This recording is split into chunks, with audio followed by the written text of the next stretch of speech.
Regulators just told banks they're free to engage with crypto. The market celebrated. But one respected crypto banking insider looked at the same announcement and essentially said, "Not so fast." And that creates a question very few investors are asking right now. You're watching Crusader, and the answer could reveal why this story is much bigger than today's headline. Let's start with Ripple, because Monica Long just gave us something worth paying close attention to.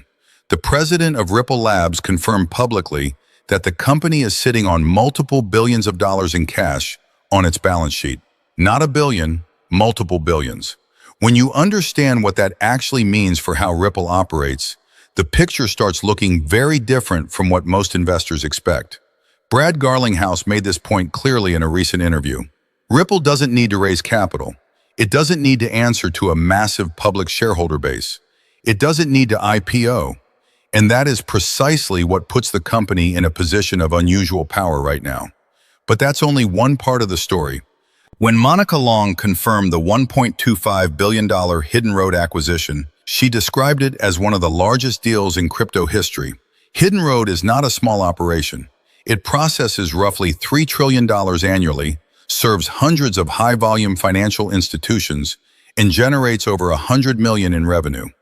What Ripple is building by folding this under its umbrella is something investors should think carefully about. The logic here is layered. Ripple provides the blockchain infrastructure. Hidden Road brings the institutional trading relationships. Combined, Hidden Road can now access Ripple's balance sheet to expand its risk capital and grow faster. It's a tightly woven arrangement, and Monica Long spelled it out directly. The institutions Hidden Road serves will increasingly be connected to XRP ledger infrastructure. On-ramps, off-ramps, custody, stablecoin services, asset tokenization, all of it pointing toward the same rails. And this is the part most people are missing. When Monica Long talks about banks needing connective tissue to plug into blockchain, she's not speaking in abstractions. She's describing the specific infrastructure Ripple has spent years building. The existing financial system isn't going to be replaced overnight. It's going to be wired into the new one, and Ripple is positioning itself to be the wire. Now let's talk about what happened with the Federal Reserve, because the reaction in the crypto community was intense, and it deserves a much more careful read than what was circulating on social media. The Fed announced it was pulling back supervisory letters that had previously required banks to seek advanced approval before engaging with crypto assets in stablecoins. The FDIC and the Office of the Comptroller of the Currency also walked back their cautious guidance from 2023. On the surface, this looked like a major green light for banks wanting to enter the crypto space. Then another detail appeared. Caitlin Long, who spent years navigating the Fed's regulatory framework to build a compliant crypto bank, flagged something critical. The guidance that was actually removed, specifically SR 22-6 and SR 23-8, was meaningful on its own. But what was left intact is SR 23-1. And that particular supervisory letter, rooted in the Federal Reserve Act, still declares a presumption that crypto activities are unsafe. It still requires a supervisory non-objection before any state member bank can touch crypto. In plain terms, the process of asking for permission before engaging with crypto is still in place. What changed was some of the surrounding paperwork, not the core barrier. That raises an entirely different question. If the central mechanism requiring bank approval before any crypto activity is still standing, what exactly did the Fed accomplish this week? The answer may be more about optics than substance. Banks that were already cautious will likely remain cautious. The structural bottleneck that Caitlin Long identified is still there. And without removing SR 23-1, most institutions won't feel meaningfully freer than they did before. That doesn't mean the momentum has stopped. It means investors need to be precise about what's actually changed versus what's being announced. Paul Atkins, the new SEC chair, has been direct about his intentions.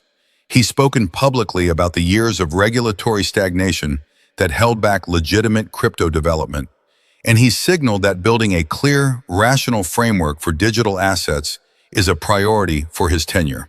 That matters, but it also comes with a familiar uncertainty. When regulatory policy moves with each administration, businesses get caught in the whiplash.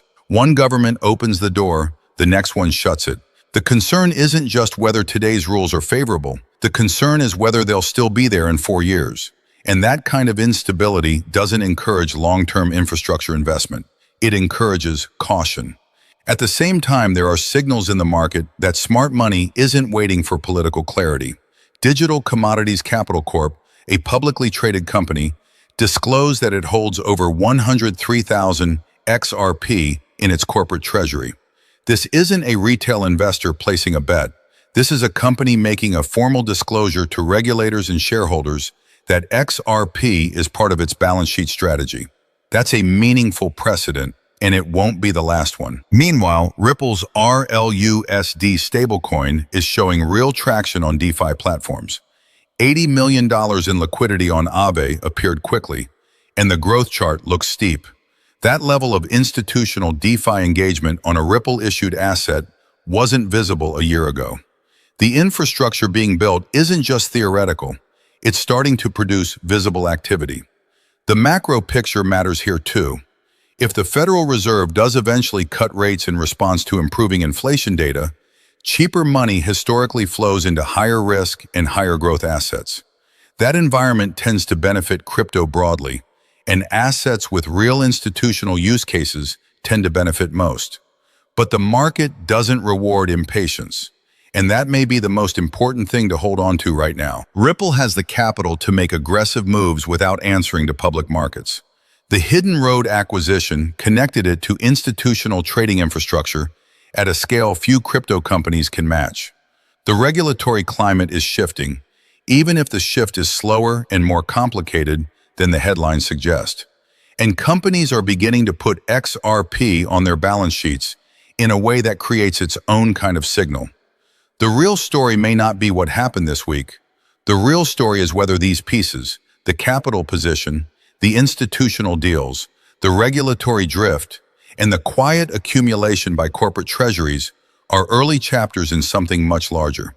That question doesn't have a clean answer yet, but it's the one worth watching.